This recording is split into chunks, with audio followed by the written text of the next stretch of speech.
Estamos a días de que se cumplan 50 años del 20 de marzo de 1975, Sí. de lo que se conoció como el Villazo. Estamos muy contentos de estar acá con Pacho Juárez, militante obrero, trotskista de los 70, integrante del comité de huelga de esa poblada. Así Sí. que, bueno, la primera pregunta sería, ¿qué fue el Villazo? Bueno, el Villazo hay que dividirlo digamos, en dos grandes hechos. El primero fue una ocupación de fábrica, el 16 de marzo del 74, que termina en una clara victoria, un triunfo de los trabajadores y de todo el pueblo, porque participó todo el pueblo, obligando a la burocracia de Lorenzo Miguel a firmar un acta de que en 3 meses iba a dar elecciones en la seccional, porque la seccional de Villa estaba totalmente intervenida. Eso fue un festejo enorme de parte de la población, porque indudablemente la lista marrón iba a ganar esas elecciones, como las ganó. El problema es que se tenía que cumplir, de acuerdo a lo que decía el acta, en el mes de junio.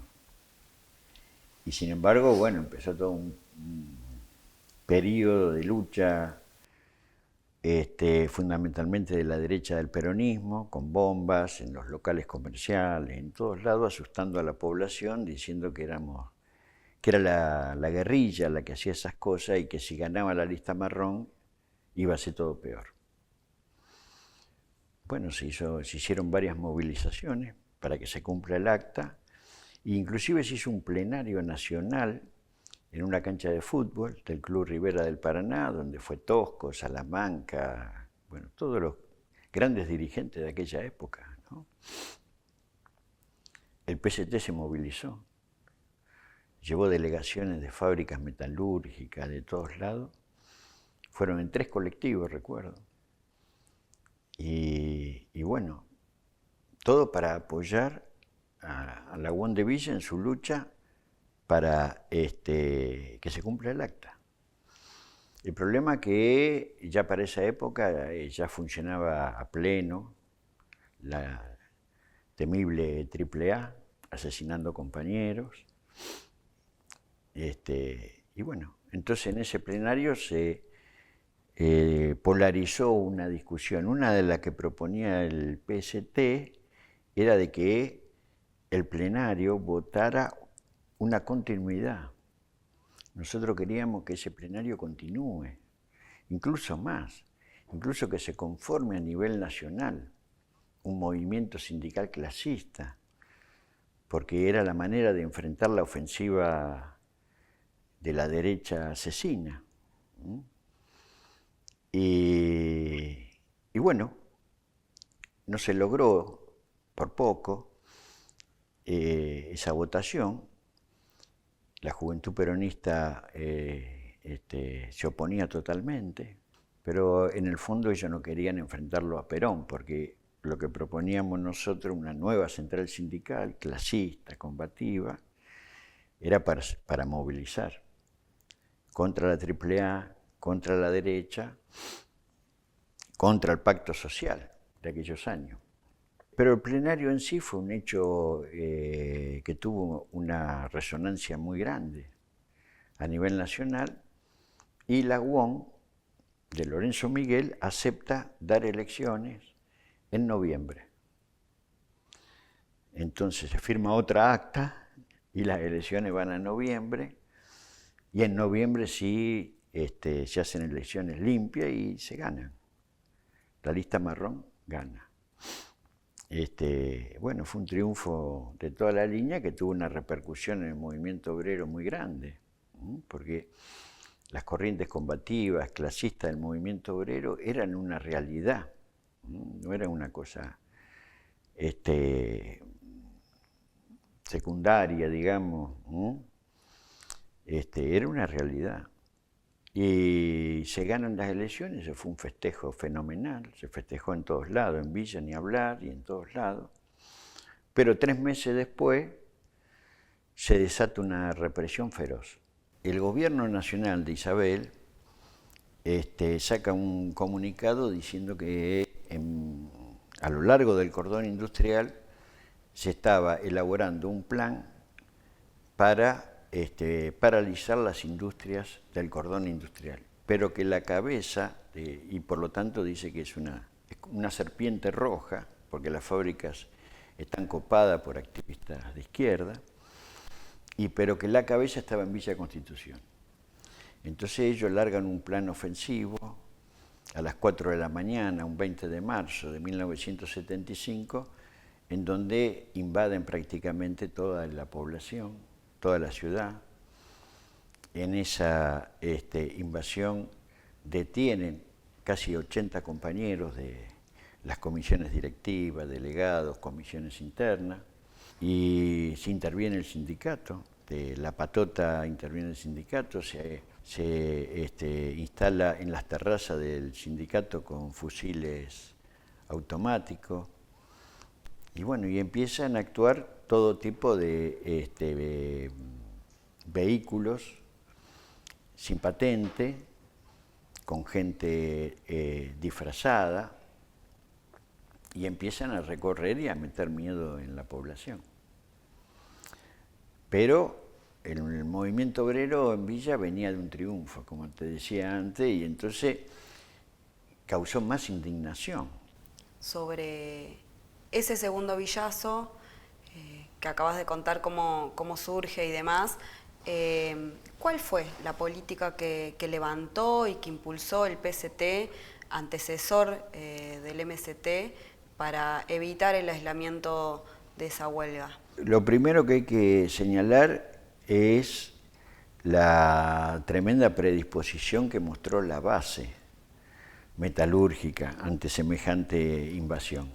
Eso es lo primero, es decir, eso se vio en todas las asambleas, tanto en Asindar, en Mecon. Mecon tenía 1.800 compañeros, que era la que estaba yo. Y se vio una predisposición de la base a salir a defender. Y entonces se da toda una discusión de si ocupábamos la fábrica hasta cuándo.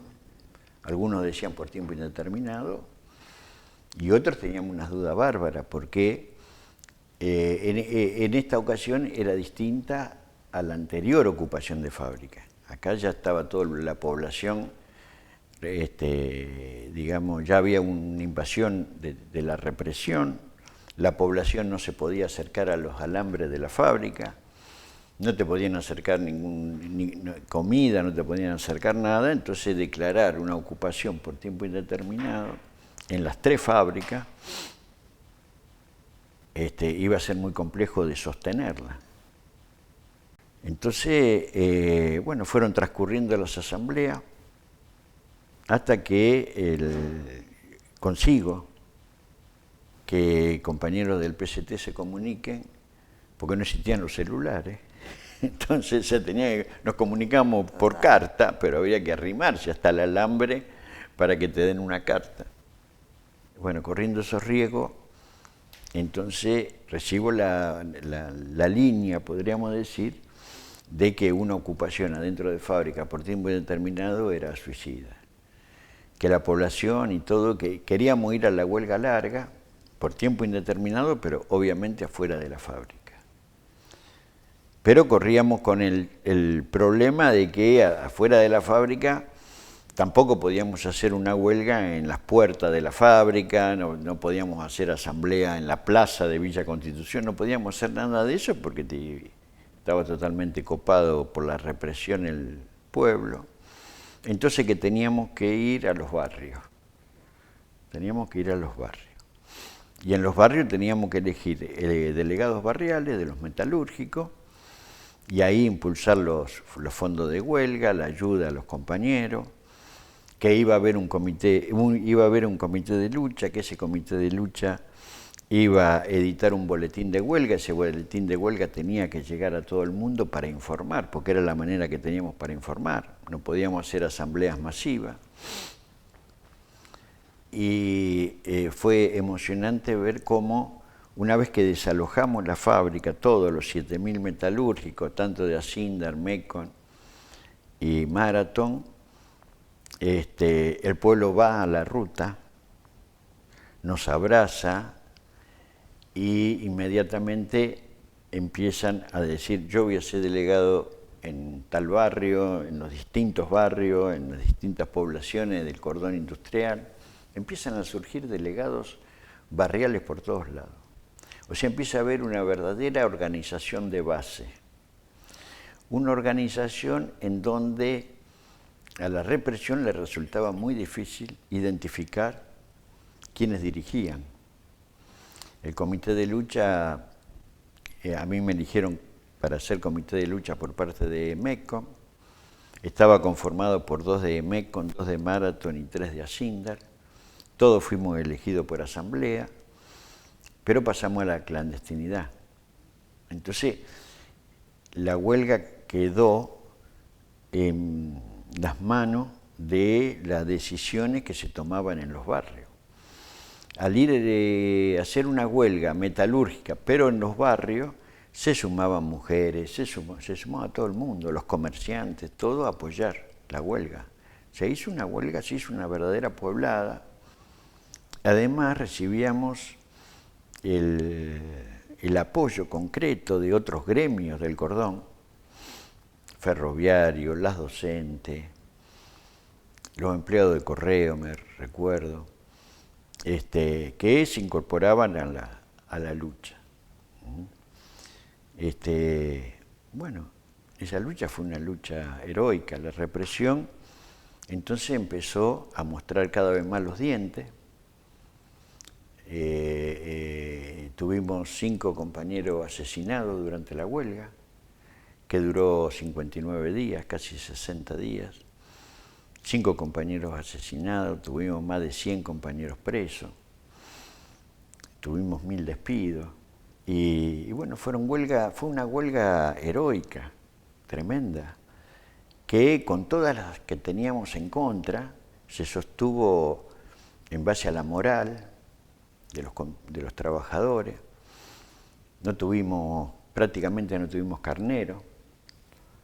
Tuvimos el asesinato de un compañero, Chaparro, por ejemplo, que tenía un colectivo que sabía llevar gente a la fábrica, y entonces lo visita la represión a la casa y le dice, nosotros queremos que vos, con tu colectivo, lleves gente a trabajar.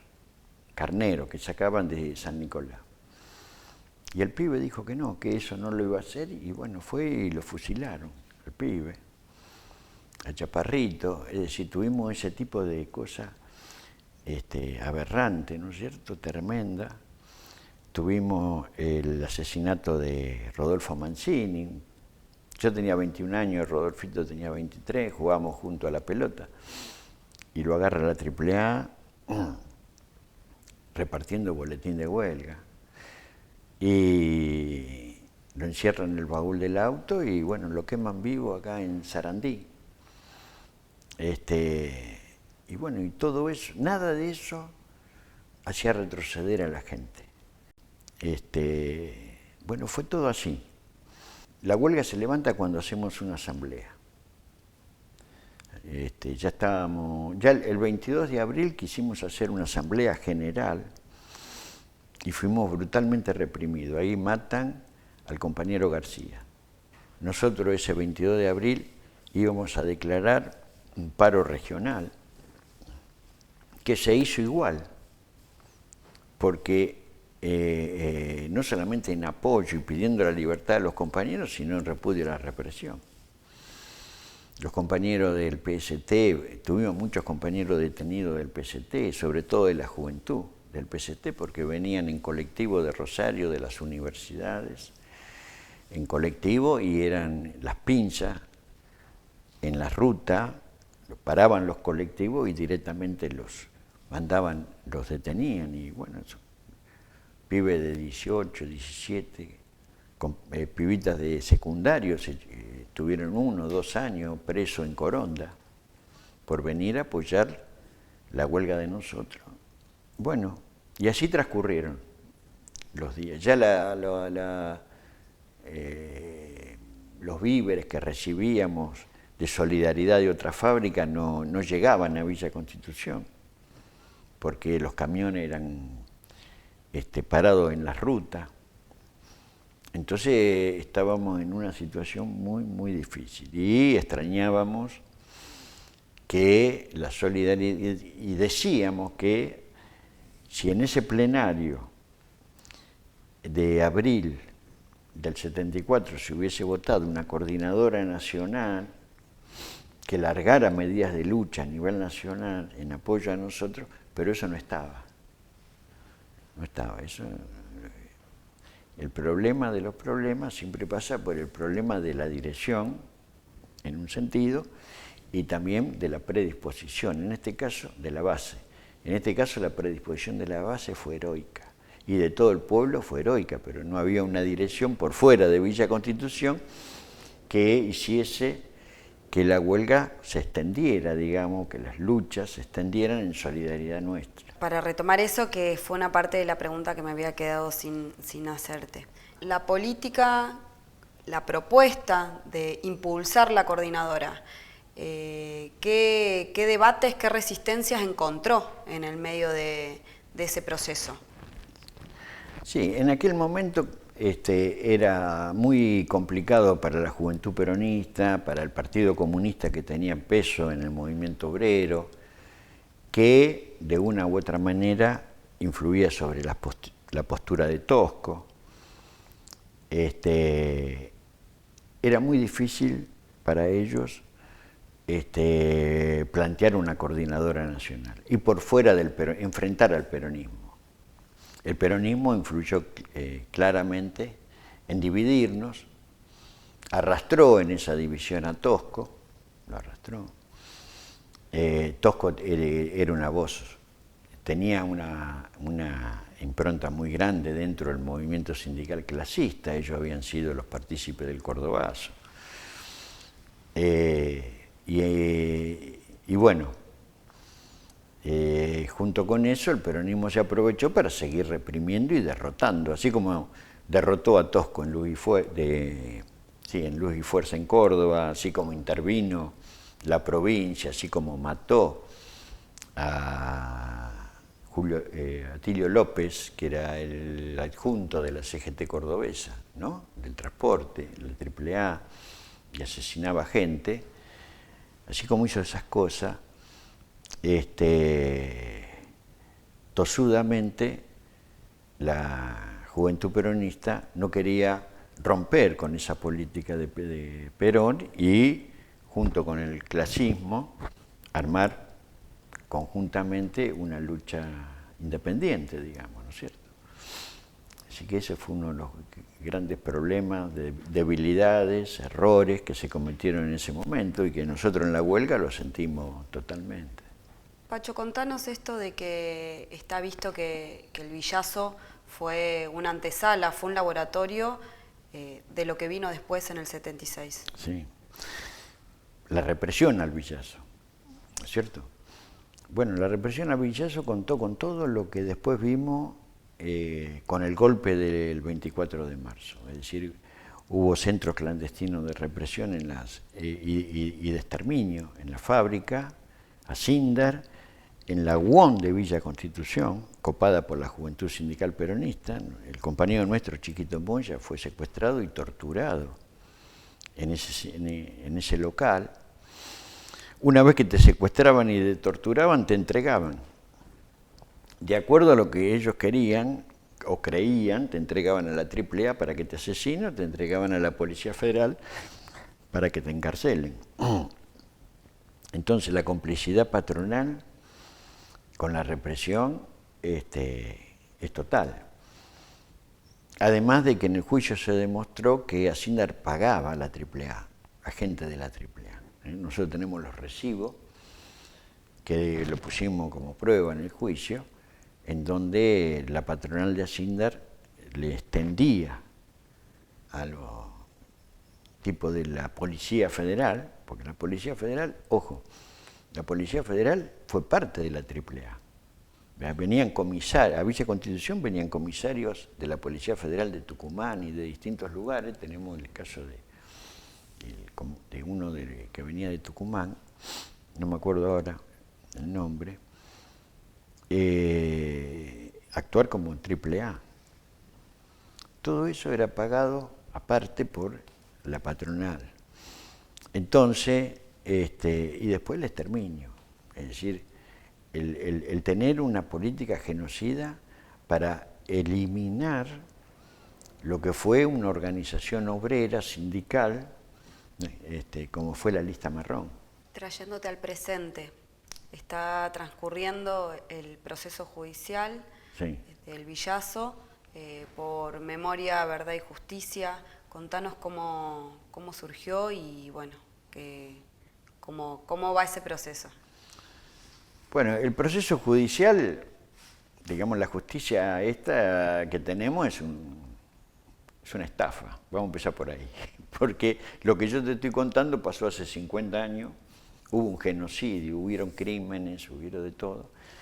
Nunca nadie pudo demostrar lo que dijo Isabel Perón, en el gobierno de Isabel Perón, de que nosotros teníamos un plan para paralizar la industria del cordón industrial, nunca, porque eso no existió nunca lo pudieron demostrar. Ese fue el argumento para reprimirnos. O sea que todo el operativo Serpiente Roja fue un tremendo fraude, un argumento, una excusa para reprimir. Entonces, pasó tanto tiempo que la impunidad biológica hizo de la suya. Es decir, vamos a un juicio en donde prácticamente, después de tantos años, para imputar gente culpables, que son muy poquitos.